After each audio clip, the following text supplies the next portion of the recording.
pode aplaudir a Jesus? Aleluia. Abra sua Bíblia em 2 Pedro, capítulo 3, versículo 1 e 13. Você pode ficar de pé na leitura da palavra. 2 Pedro, capítulo 3, versículo 1 e 13. 2 Pedro, capítulo 3, versículo 1 e 13. Vamos ler? Amados, esta é agora a segunda carta que escrevo a vocês. Em ambas, quero despertar com essas lembranças a sua mente sincera, para que vocês se recordem das palavras proferidas no passado pelos santos profetas e do mandamento de nosso Senhor e Salvador que os apóstolos ensinaram a vocês. Antes de tudo, saibam que nos últimos dias, diga comigo, últimos dias, surgirão escarnecedores, zombando e seguindo suas próprias paixões. Eles dirão: o que houve com a promessa da sua vinda? Desde que os antepassados morreram, tudo continua como desde o princípio da criação. Mas eles, deliberadamente, de propósito, se esquecem de que há muito tempo, pela palavra de Deus, existem céus e terra. Esta formada da água e pela água. E pela água o mundo daquele tempo foi submerso e destruído.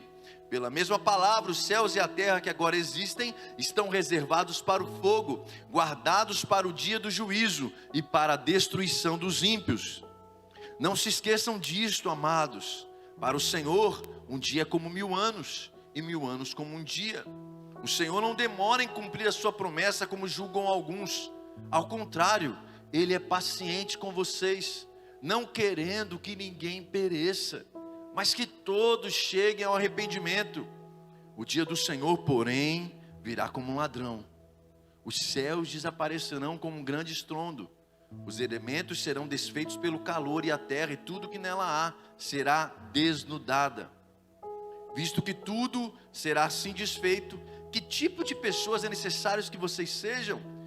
Vivam de maneira santa e piedosa, esperando o dia de Deus e apressando a sua vinda. Naquele dia, os céus serão desfeitos pelo fogo, e os elementos se derreterão pelo calor. Todavia, de acordo com a sua promessa, esperamos novos céus e nova terra, onde habita a justiça. Pai, nós oramos pela Tua palavra, obrigado pela Tua palavra. A Tua palavra é a verdade, a Tua palavra que nos molda, a Tua palavra que nos transforma. Em nome de Jesus, nos dá graça para poder explicar e ensinar a Tua palavra. Amém e amém. Você pode tomar o teu assento. Presta atenção aqui.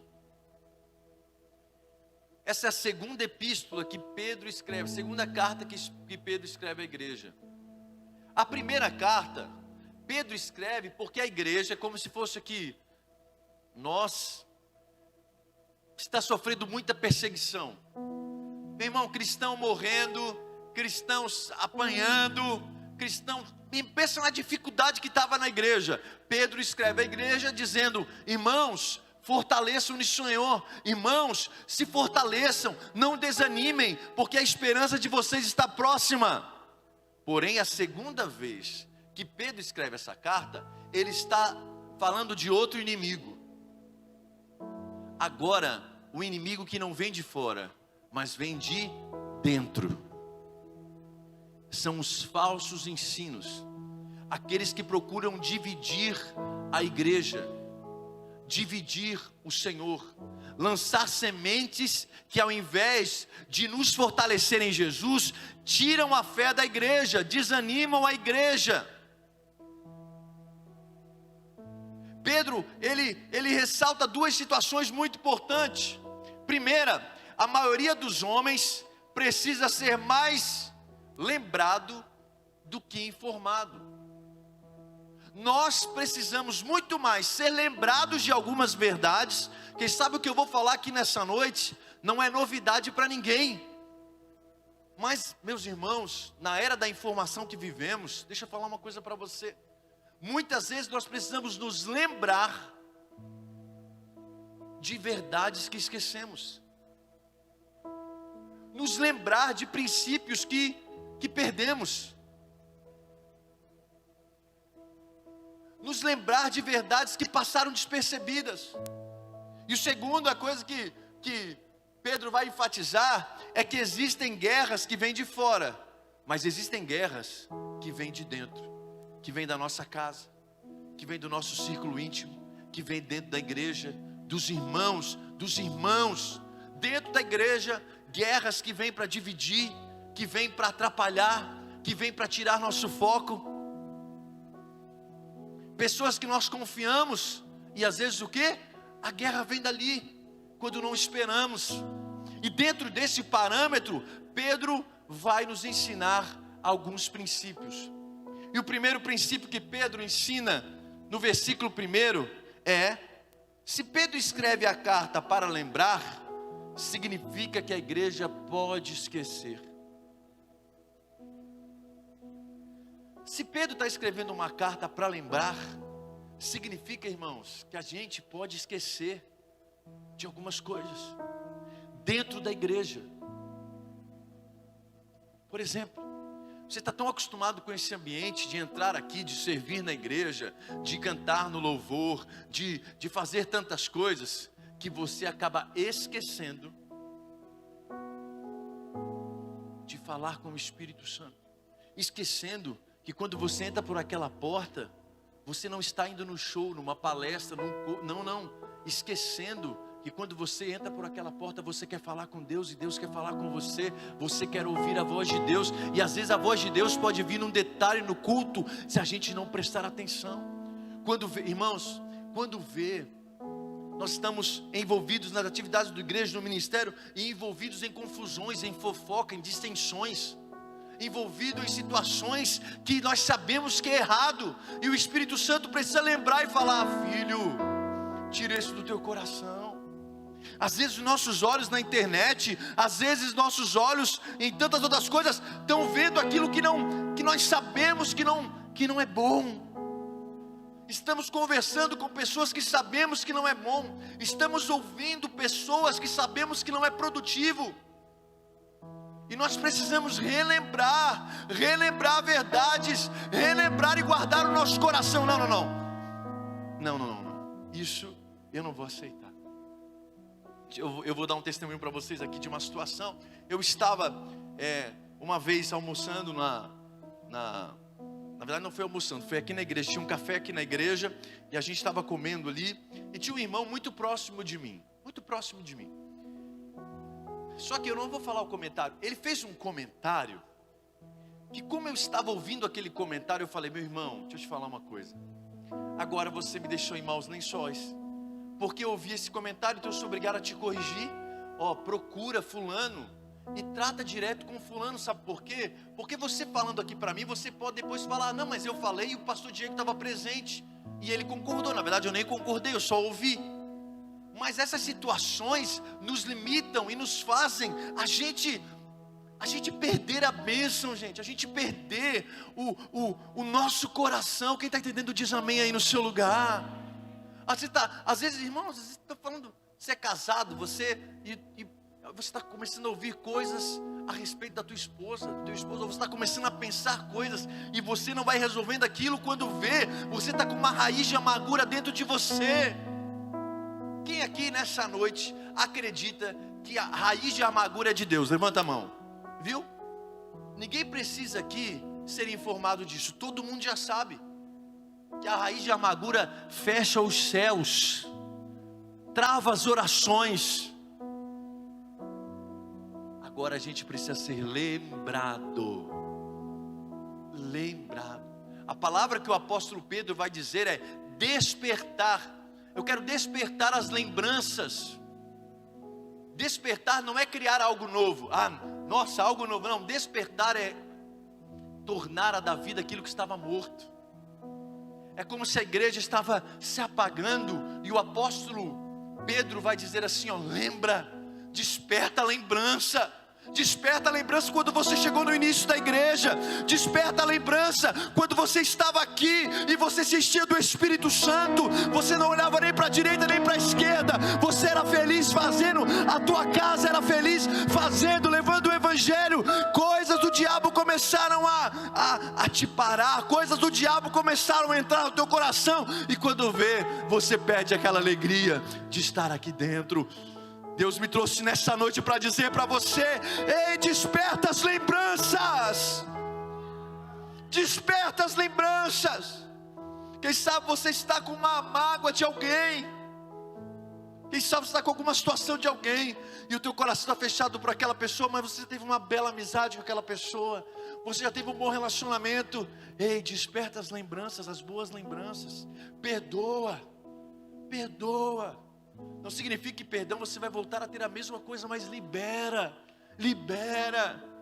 Nós não podemos, irmãos, nós não podemos entrar por aquela porta e esquecer que o Espírito Santo não habita aqui, ele habita aqui, ó, aqui, aqui. Deus não habita em quatro paredes, Deus habita em nós. E nós precisamos ter essa sensibilidade.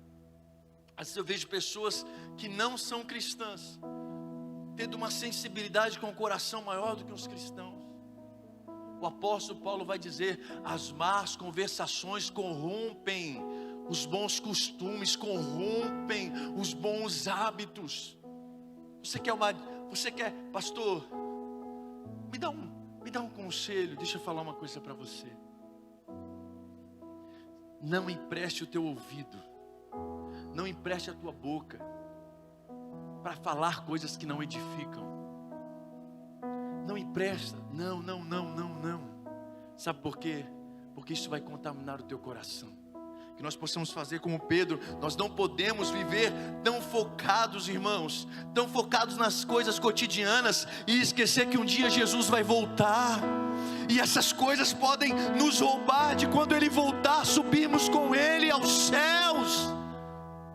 Nós não podemos deixar essas coisas triviais roubar o nosso coração, roubar a nossa santidade, roubar a nossa vida do Senhor, porque um dia Jesus voltará e Ele julgará todas as coisas.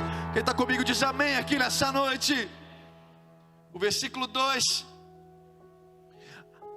Pedro deixa claro que a mensagem que a igreja anuncia não começou ontem, irmãos. A mensagem que nós anunciamos aqui no altar, a mensagem de Deus, de Cristo, não começou ontem. Não começou como esses sofismas de 200 anos para cá, de 100 anos para cá, de 70 anos para cá. Essa mensagem que nós pregamos está desde Gênesis. Como assim, pastor? Desde Gênesis. Em Gênesis, Deus ele começa a pregar o Evangelho, a boa notícia. Como assim, pastor? Qual é a boa notícia? O homem tinha caído. O homem disse não para Deus. O homem virou as costas para Deus. O homem deu ouvidos ao diabo, ao inimigo. E o que aconteceu? O homem cai da graça do Senhor. Cai. Mas Deus dá uma boa notícia. Diga comigo, boa notícia. E qual é a boa notícia? Ele vai falando para Adão, vai falar para ele. Quando ele chega em Satanás, na serpente, ele diz assim: tu ferirás, vai vir um da semente da mulher, que tu vai ferir o calcanhar, mas ele vai te ferir a cabeça. Naquele tempo, Deus já declarou a boa notícia, que viria um da semente da mulher, que pisaria a cabeça de Satanás, que derrotaria o mal, julgaria o mal, lá. Depois ele chega para Abraão e fala: Abraão, aquilo que eu prometi lá para Adão e Eva, vai vir de você, vai vir da sua semente abençoada. Aí vem o povo judeu, vem os profetas. Aí os profetas falam de quem? Falam que Jesus viria. Jesus vem, Ele morre e ressuscita. Quando Ele ressuscita, Ele vence o maligno na cruz do Calvário. E um dia, esse mesmo Jesus vai voltar para consumar a sua obra, julgar todo o mal, estabelecer novo céu e nova terra. A mensagem que anunciamos, irmão, é muito maior que nós. A mensagem é muito maior que o mensageiro. Por isso, quem sabe, você está aqui: pastor, mas eu fui muito machucado com uma igreja, eu fui muito machucado com um pastor. Meu irmão, deixa eu te falar uma coisa para você. A mensagem é muito maior que o mensageiro. Eu sou falho, eu conheço muitos homens de Deus falhos. Tinha um homem de Deus que pregava todas as sábados pela manhã na televisão, e ele cantava, e ele anunciava o Evangelho com uma paixão, e eu ouvia. aquele homem falando, e eu conhecia Jesus, eu conheci Jesus através dele, eu vi a Bíblia sendo pregada através dele, e quando eu recebi uma notícia, caiu o meu chão. Fulano caiu, fulano teve um escândalo. Eu falei, meu Deus, como? Se ele anunciava Jesus, se ele pregava com aquela paixão, como que ele pôde fazer isso? Depois de um tempo, o Espírito Santo, eu era adolescente, devia ter 13, 14 anos. O Espírito Santo falou essa frase que eu acabei de falar para vocês: filho, a mensagem é muito mais importante que o mensageiro. Amanhã eu posso partir, não quero partir, misericórdia, Senhor, não quero. Eu quero ter muitos filhos com a pastora Priscila ainda, aleluia.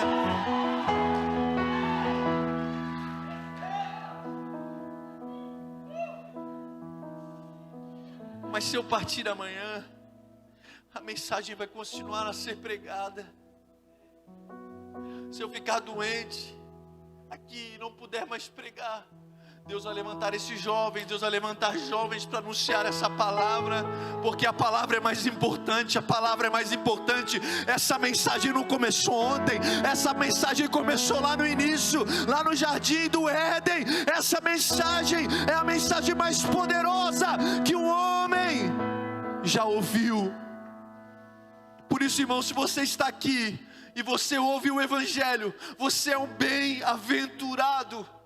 Você é o mais que feliz, porque essa mensagem é poderosa. Conhecer o nosso Deus é poderoso, aleluia. O versículo 3, Pedro diz, nos últimos dias. Tem pessoas que dizem, pastor, já começou os últimos dias, agora vai vir bolo do céu, vai cair. Meu irmão, os últimos dias já começou desde Jesus. Quando Jesus morre, ressuscita, ele inaugura os últimos dias. A igreja já é perseguida, a igreja já sofre, amém? Já tem pestes, já tem doenças, filho contra pai, pai contra filho. O que Jesus deixa claro é que os últimos dias serão como uma contração de parto. Quem é a mãe aqui? Levanta a mão. Então você sabe o que eu estou falando. Eu não sei, graças a Deus. Mas eu já fui no hospital, irmão. Meu irmão, tem uns irmãos que falam, meu Deus, eu falei, Senhor, meu Deus. Porque as dores começam assim, ó. Uma dorzinha aqui, passa 1 hora. Depois é uma dorzinha, passa 40 minutos. Quando vai, o bicho está pegando mesmo, é em um minuto. E a mulher pensa, eu não vou aguentar. É porque está nascendo. E Jesus está dizendo que a volta dele vai ser mais ou menos assim. Que vai ser como... Então o que acontece hoje então, pastor Diego? Que parece que a dor de parto está aumentando. Parece que, poxa gente, a gente liga a notícia, meu irmão, aí tem uma pandemia global que nunca tinha acontecido. Pensa comigo, há 60 anos, 70 anos atrás tivemos as 2 piores guerras que já existiram, que mataram mais pessoas do que todas as outras. Você entende o que eu estou querendo dizer? Nunca se houve, gente, o desrespeito de filho com pai, como há hoje. Nunca também houve tanta desestrutura familiar. Eu não estou aqui julgando quem passou por isso ou não. Eu só estou dizendo que isso faz parte. Essa desestrutura faz parte daquilo que Jesus tinha falado. Então os últimos dias, o que nós estamos vivendo, não é que começou agora, não, já começou desde Jesus. Mas o que? Isso vai se intensificando.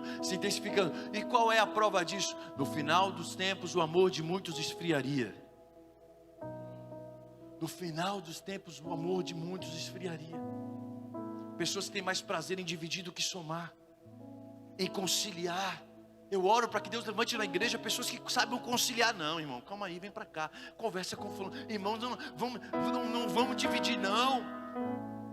Porque isso é um sinal da igreja. Se não tiver o amor entre os irmãos, de nada vale. Olhe para mim aqui. olha para mim aqui, eu posso pregar aqui 40 minutos, se nós não nos amarmos uns aos outros como Cristo nos amou, tudo é em vão, tudo é em vão. Como eu falei para vocês, eu não estou aqui para informar algo novo, eu estou aqui para relembrar que precisamos amar uns aos outros, que precisamos cuidar uns dos outros. Nos últimos dias o amor de muitos esfriaria, mas não vai ser assim na igreja não.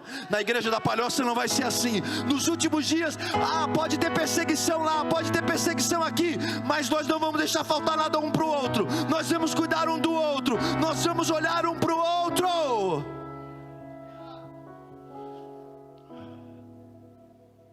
No versículo 4, Pedro vai dizer assim, que tem se levantado muitos escarnecedores, pessoas que zombam da fé, dentro da própria igreja. Ele vai dizer isso, dentro da própria igreja vai se levantando escarnecedores, e Pedro vai dizer assim, e deliberadamente eles esquecem uma coisa. O que eles esquecem? Eles dizem assim, Jesus não ia voltar não? Jesus não ia voltar não? Ele não está demorando não?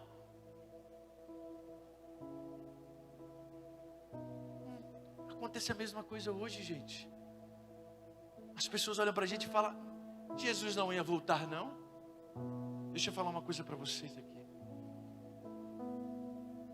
Essas pessoas, esse tipo de mensagem na igreja, que aconteceu em Pedro, começa a provocar duas coisas. Primeira, as pessoas começam a desacreditar da volta de Jesus, elas começam a viver por elas mesmas, cheias de paixões e apetites. Porque se você, presta atenção, se Jesus não voltar, a nossa mensagem é a pior de todas. O apóstolo Paulo vai dizer, se Jesus não ressuscitou dos mortos e não voltar para julgar todo mundo, a mensagem do evangelho, nós somos os mais miseráveis dos homens. Então, quando nós esquecemos que um dia Jesus vai voltar, e Jesus vai julgar o mundo, tem um versículo que vai dizer que o fogo vai desnudar as obras. O que é desnudar as obras? Imagine você diante de Deus, imagine você diante da verdade, imagina comigo, imagina você cara a cara, face a face com Jesus, com a pureza de Jesus. Você vai ter coragem de dizer assim, não, eu não tenho pecado, pode me julgar aí, eu sou mau? Eu não, eu sou bom. Na face do Mestre, na face de Deus, de onde não se pode esconder nada, nem os pensamentos, nem as intenções. A Bíblia diz que o ímpio vai passar por isso. O pessoal fala, pastor, vai ser passado num telão e todo mundo vai ver o que eu fiz. Irmão, misericórdia, para com esse negócio de Hollywood aí, gente. O que a Bíblia vai dizer do julgamento é que um dia, quem é o autor da vida? Deus? Alguém aqui se deu a própria vida? Não, eu mesmo me dei, meu irmão, eu mesmo me criei, eu mesmo, não. Você nasceu, você cresceu, você tem um sopro de vida, você tem talentos, você tem uma voz, você tem pensamentos. Uns têm talento para uma coisa, outros têm talento para outra. A Bíblia vai dizer que tudo isso quem deu foi Deus, tudo. E um dia Ele vai prestar, Ele vai pedir contas de tudo aquilo que Ele deu. Sabendo que nós estamos em pecado, falhamos, Ele envia o seu Filho para morrer em nosso lugar, e agora a justiça de Jesus está dentro de nós. Então os justos que estão diante de Deus vão estar escondidos aonde? Na cruz de Cristo, porque já reconhecem em vida que são necessitados da graça de Deus. Agora o ímpio, o escarnecedor que diz que Jesus vai voltar, cadê ele? Meu irmão, imagina um dia ele chegando na frente de Deus, e Jesus falando assim, estou aqui, agora é a sua vez, vamos conversar de perto. Já parou para pensar? Mas nós já temos o Espírito Santo dentro de nós, o céu já habita aqui dentro. Por mais que nós erramos, nós reconhecemos e nos arrependemos. Assim creio eu, que quando você comete uma falha, você se arrepende dela, e você diz, Senhor, me muda, me transforma, porque nós já reconhecemos em vida, que Cristo é o nosso Senhor e Salvador. Agora, para as pessoas que zombam, o que vai acontecer? eles vivem a vida como querem viver. Agora, se o evangelho é verdade, e eu creio que ele é a verdade, um dia todo homem vai prestar conta diante de Deus, ou com o que fez com a própria vida.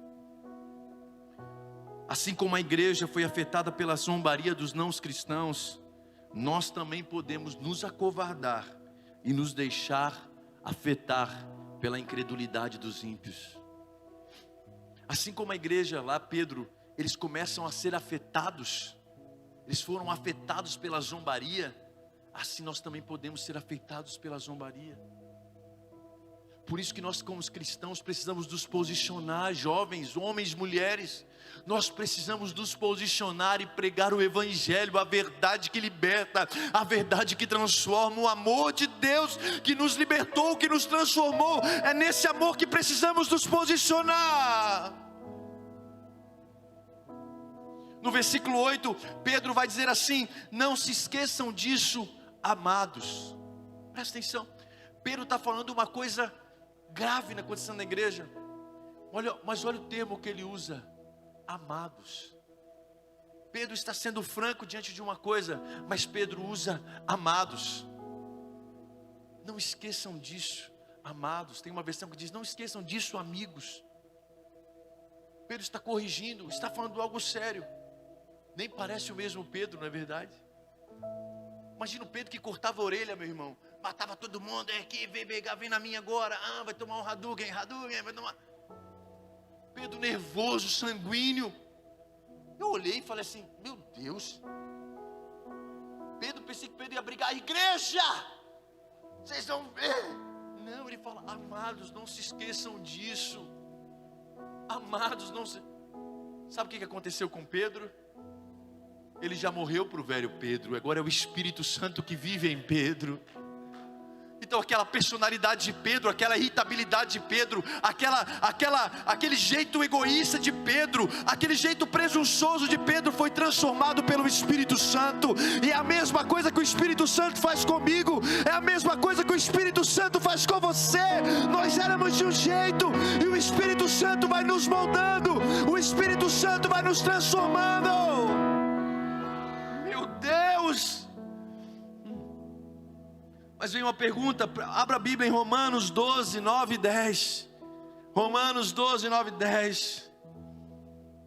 Olha só, aqui de atrás já está ali. O amor deve ser sincero. O amor deve ser sincero. Odeiem o que é mal, apeguem-se ao que é bom, dediquem-se uns aos outros com amor fraternal. Prefiram dar honra aos outros mais do que a vocês. Irmãos, não fala para mim não, mas faça uma análise dentro do nosso coração. É com esse amor que nós temos nos tratado? É com esse amor e essa franqueza que nós temos nos tratado? Olha o que a Bíblia fala: o amor é honesto, o amor é íntegro, sincero. Não pode haver amor se não há lealdade. Não pode amor se não há verdade. Será que, como Pedro está corrigindo a igreja, está falando com a igreja de maneira franca, mas de maneira amorosa, será que nós fazemos isso nas nossas relações? Será que fazemos isso? Quando existe uma coisa para resolver, você prefere fazer o quê? Brigar? Não, é o seguinte, cada um na sua, hein? Não. Tá bom, irmão, você pode ser igual eu na carne, misericórdia. Mas existe o Espírito Santo que quer restaurar as nossas emoções. Sabe qual é o problema de Pedro se ele continuasse daquela maneira? Escute aqui. Você pode pensar assim: nossa, que história é essa de amor? Eu sou honesto, eu sou sincero, eu sou assim, vai na lata mesmo. O problema de pessoas com uma personalidade igual Pedro é que provavelmente Pedro acabaria a sua vida sozinho, rancoroso, sem ninguém do seu lado. E Pedro encerra a sua vida como líder da igreja, pastoreando não só uma igreja, mas muitas igrejas. Hoje nós estamos aqui em 2023 anos depois de Cristo. Estamos falando de Pedro, porque ele se deixou ser moldado pelo Espírito Santo. É claro que cada um tem um jeito, é claro que cada um tem uma personalidade, mas deixa eu falar uma coisa para você. Quando recebemos o Evangelho, o apóstolo Paulo vai dizer: já não sou eu quem vive, mas é Cristo quem vive em mim. E as 4 características do dia do Senhor, que está escrito no capítulo 3, versículo 3 e 10 e 11.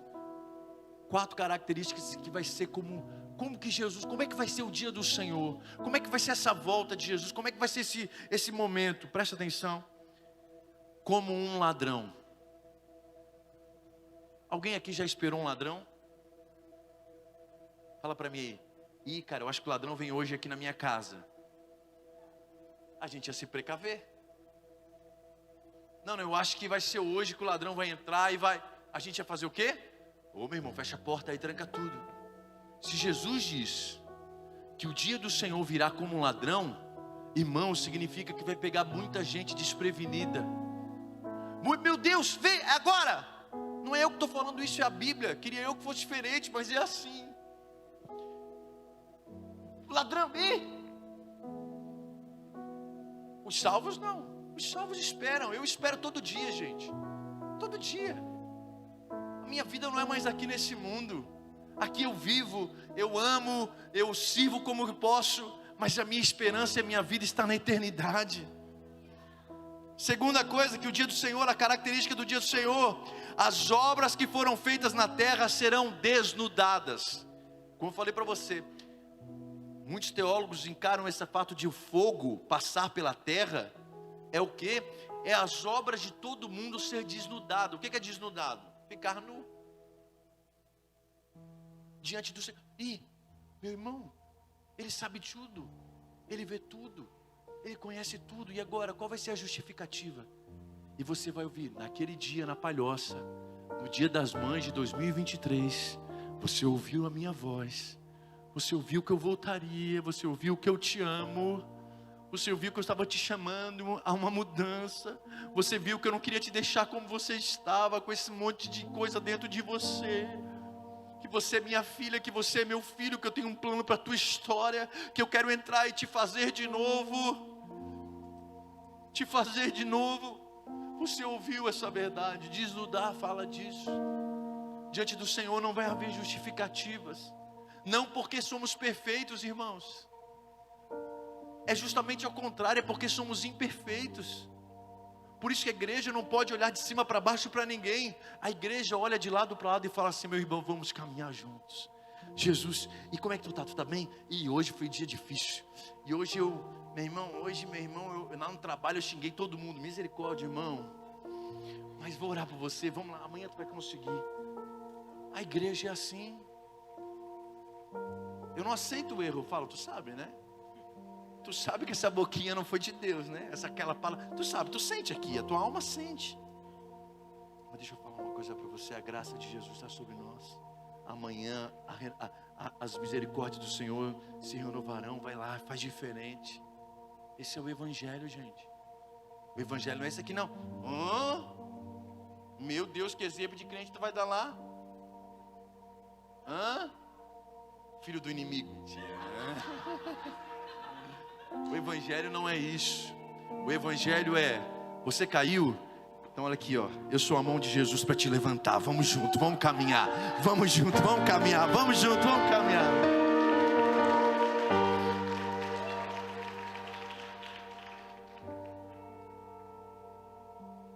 O dia do Senhor, os ímpios serão julgados.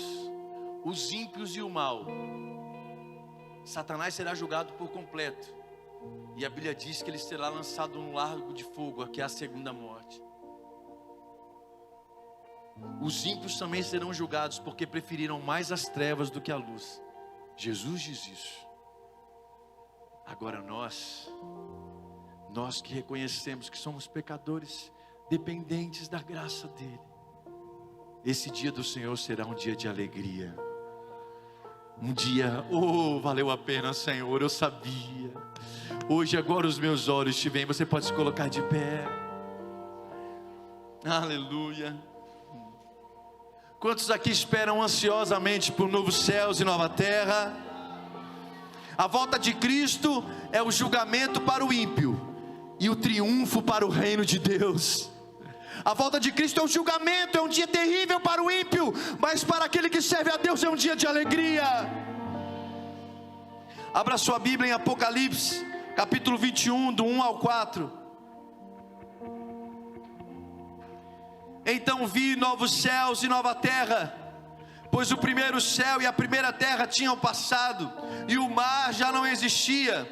Vi a cidade santa, a nova Jerusalém, que descia do céu, da parte de Deus, preparada como uma noiva adornada para o seu marido. Ouvi uma forte voz que vinha do trono e dizia: agora o tabernáculo de Deus está com os homens, com os quais ele viverá. Eles serão os seus povos, o próprio Deus estará com eles. Ele será o seu Deus, ele enxugará dos seus olhos toda lágrima. Não haverá mais morte, nem tristeza, nem choro, nem dor, pois a antiga ordem já se passou.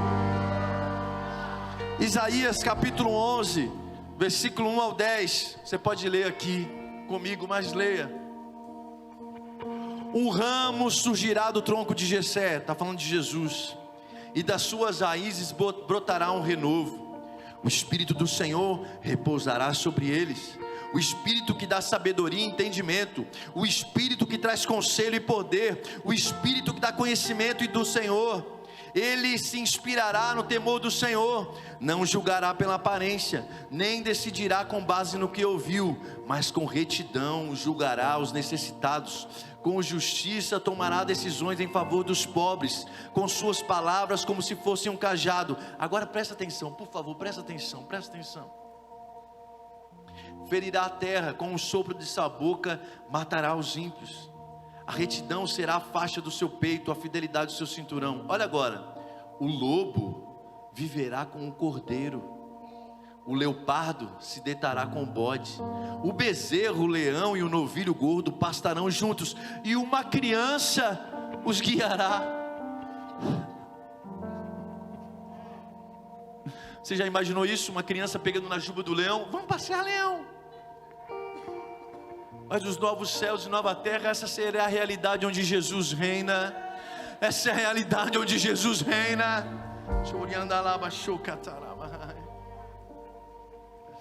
A vaca se alimentará com o urso, seus filhotes se deitarão juntos, e o leão comerá palha como boi.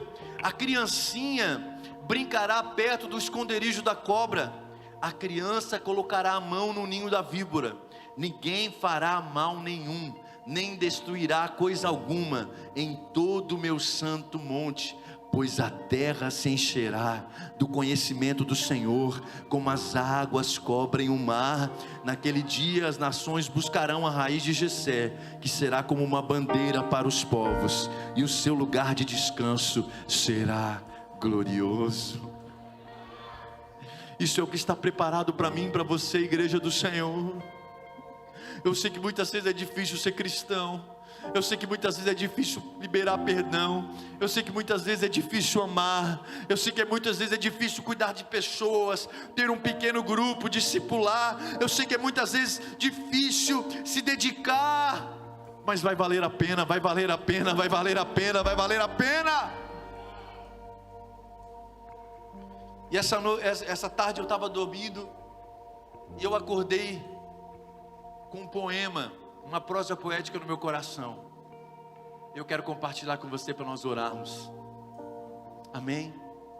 Foi o Espírito Santo. Eu acordei, peguei o iPad, o tablet e comecei a escrever. E quando eu for perseguido, eu sei que não será assim na eternidade. E quando as lágrimas rolarem, e quando eu for traído, e quando algo me faltar, eu sei que não será assim na eternidade. E quando eu fiz algo bom e ninguém viu, e quando eu der a outra face, caminhar a segunda milha e ninguém sequer perceber, e quando eu dou para pessoas que não podem me dar nada em troca, a minha recompensa será na eternidade. E quando eu vejo um inocente sofrer, e quando eu vejo famílias na miséria e políticos desonestos no poder, quando eu sinto a dor da criança que geme, e quando eu vejo a dor da mãe que perde o filho, ou o filho que perde a mãe, eu verei a justiça completa sendo feita na eternidade. Um novo céu, uma nova terra, sem lágrimas, sem dor. Verei Jesus face a face, verei seu sorriso, ouvirei dizer: servo bom e fiel, logo ali na eternidade. Levante a sua mão ao céu, eu quero orar por você.